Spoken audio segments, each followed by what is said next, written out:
How's it going, everyone? Today I'm going to show you how to do a coolant change on the 2017 to 2022 Honda CRV. You can lift the front of your vehicle up either with a jack and use some jack stands, or you can use some ramps like I'm using. You're going to need this Honda Genuine Extended Life Type 2 coolant. I would pick up 2 gallons just to be safe, as well as a catch can to catch your old fluid. And you're going to want one of these spill-proof funnels.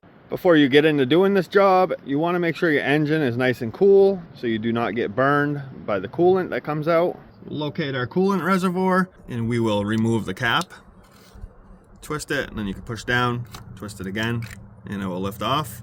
So once you crawl underneath the front of your vehicle, right toward the front on the driver's side, if you look up, you'll find your petcock, and you can see that little hole. That's where your fluid will come out. We're going to turn this petcock counterclockwise to open the valve up, and put your catch can in place before you open that valve. You may need to use some pliers to get this broken loose. Once it's loose, you can just open it right up. Just keep twisting it counterclockwise.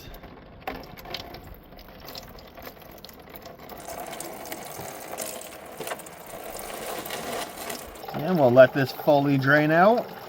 And now that we're just down to a little trickle, we can tighten that petcock back up. And just tighten it up by going clockwise. And once it's tight, just snug it up a little bit. Next, you can find the right attachments that fit the vehicle.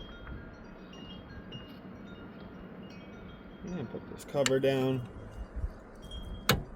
Just lock it, just like your normal coolant cap. Stick the funnel on top, and we'll pull the stop out.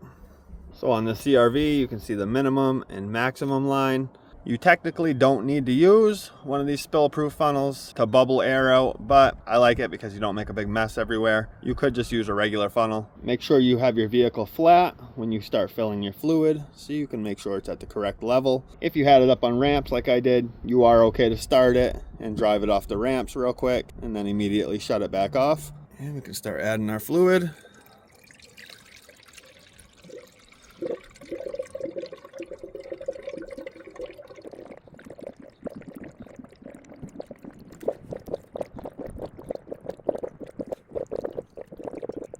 Now that we've added some coolant, we can start the vehicle up. And as you can see, it's super hard to see your coolant level. If you use this bright light and turn it on, eventually you will start to see it. So we'll keep adding fluid at this point until we get to that max level. And you can turn your heat on high. Having the heat on will circulate all the coolant around the whole system.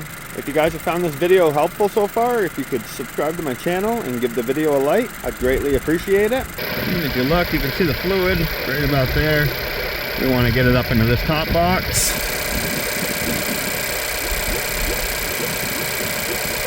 Alright, and that looks good. Now we'll just let this thing get up to operating temperature and let the cooling fans kick on one time, let them shut off, and then we'll wait, let them kick on again. And while that's happening, the air will be bleeding from the system. Make sure you leave this cap off while you're doing this. And while it's going through this whole process, your coolant level will end up dropping from all the air coming out. So make sure you keep adding fluid. And there's our first cycle. So we'll let that stop and we'll wait for it to do it one more time. And once again, just make sure you keep checking your coolant level. And there's cycle number 2. Reinstall your coolant cap. And that finishes this video up on how to replace your coolant. If this video helped you out, if you could give it a like. If you have any questions, leave a comment. And if you're not subscribed to my channel, make sure you hit that subscribe button. I have many more videos on these CRVs as well as many other vehicles.